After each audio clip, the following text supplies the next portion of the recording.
বিশ্বের প্রাচীনতম কুমিরের ৬ স্ত্রীর ১০,০০০ বাচ্চা। বিশ্বের প্রাচীনতম কুমির হিসেবে ভাবা হচ্ছে ১২৩ বছর বয়সী ৭০০ কেজি ওজনের এ কুমিরকে। হেনরি নামে কুমিরটির আকার প্রায় ১৬ ফুটের। গত ১২৩ বছর বয়সে তার ৬টি স্ত্রীর গর্ভে ১০,০০০টির বাচ্চাও বেশি জন্ম দিয়েছে এই কুমিরটি। বুধবার ভারতীয় গণমাধ্যমে এনডিটিভি জানায়, হেনরির জন্ম বতসোয়ানার একাবাঙ্গুর ডেল্টায়, যেটা ইউনেস্কোর বিশ্ব ঐতিহ্যবাহী স্থান।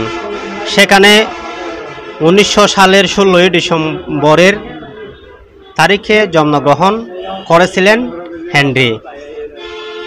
বর্তমানে গত ৩ দশক ধরে দক্ষিণ আফ্রিকার একটি সংরক্ষণ কেন্দ্রে রয়েছে কুমিরটি। প্রতিদিন তাকে দেখতে ভিড় করেছেন বহু দর্শনার্থী। ভয়াবহ আকৃতির দাঁত এবং বিশালাকার শরীরের হেনরিকে বলা হচ্ছে বিশ্বের সবচেয়ে বয়স্ক জীবন্ত কুমির, যার দৈর্ঘ্য প্রায় একটি মিনিবাসের সাথে মিলে যায়।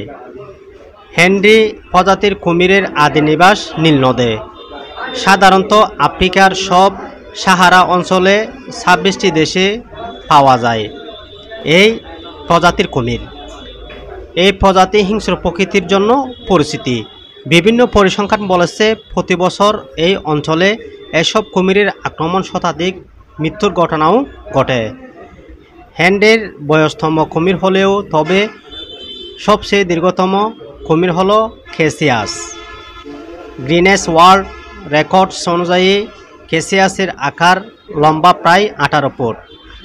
অস্ট্রেলিয়ার গ্রিন আইল্যান্ডের মেরিন ল্যান্ড ক্রোকোডাইল পার্কে রয়েছে এটি। ক্যাসিয়াসকে দেখতে গিয়েছিলেন অনেক নামকরা ব্যক্তিরাও।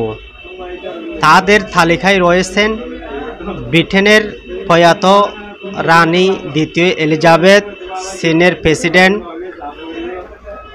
শি জিনপিং, থাইল্যান্ডের রাজা, অস্ট্রেলিয়ার সাবেক প্রধানমন্ত্রী স্কট মরিসন প্রমুখ।